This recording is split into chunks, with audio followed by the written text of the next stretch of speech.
We could go so many places from here, Carlos, but I want to go back to the past. And Sure. you're going across that circle, right? And you've clearly built a great personal brand. You've written a great book. You've spoken at conferences and done many things. And let's go back to 2005. You're painting houses. If you have to think about checkpoints, right? Because I think sometimes we try to do too much. We're like, oh, I have to write a book and do blogging and speaking. If you could lay out a plan for somebody who's at that point, let's say they're starting over or they're starting their career and they want to get to where you are today, that you're coaching, you're advising, you have a book, you're invited to speak at different events, what would that ladder look like? Like if we didn't go, I know this is a big question, but if you could like, what are the 3 to 5 steps of number one, be really good at a skill, and then how would that look like to then writing a book, building a speaking component to your business, then advising, and then coaching? Yeah. Boy, I'm not a big fan of, 7 easy steps to success. Yeah, yeah. I'm not saying you're asking that because I think if it was that easy, everybody would do it. Um, boy, I I would would say say, it sequentially, right? Like, because I sure, think yeah, people try to yeah, do everything at the same time. Like, if yes, you could say, let's think about it. We have all these pieces, right? And let's think about dominoes, because you know how with yeah. leverage, I think, right? Like, how would you put them so that you can knock this big one, starting with this little one? Yeah, I would say number one, define success on your terms. So many times we are allowing the expectations of others, whether that be family, colleagues, bosses, determine what success looks like.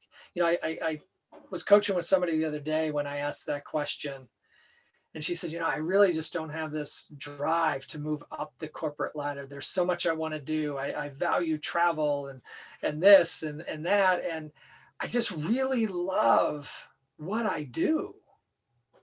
And I said, so why don't you just stay there? If that's what you really love, now, in order to stay there and for you to stay there, what can you do to be better in that job there? Right? What skills can you acquire and those types of things? And we have, and believe me, I used to subscribe is you're either moving up or you're moving out. Well, who's to say that that's success? Mhm. So I think number one, define success on your terms. Number two, if your goal is to say, I want to build a personal brand, I want to be known for things. So when I wrote The Un-American Dream, I never intended to add coaching to what I do as a profession. It came as an outcome of the book of people calling me and saying, hey, do you do coaching? Mhm. I didn't even start using the term life design until about December of last year when so many people started to say, hey, I love the way you've designed your life. And then again, Jeffrey Shaw said, you really are onto something with this life design thing. I think you ought to make a run with it. And I was like, oh, okay. So as a marketer, you do a fast pivot. So I think that idea of being aware of what's around you as well. Mhm. And when you start to hear people say these types of things, go, maybe there's an opportunity there. As it relates to demand gen and marketing, I never grew up saying, I just want to be a B2B marketer. Now I know people who, that's their dream. They want to be in corporate marketing. And that's awesome. I tell people I kind of fell into it on accident.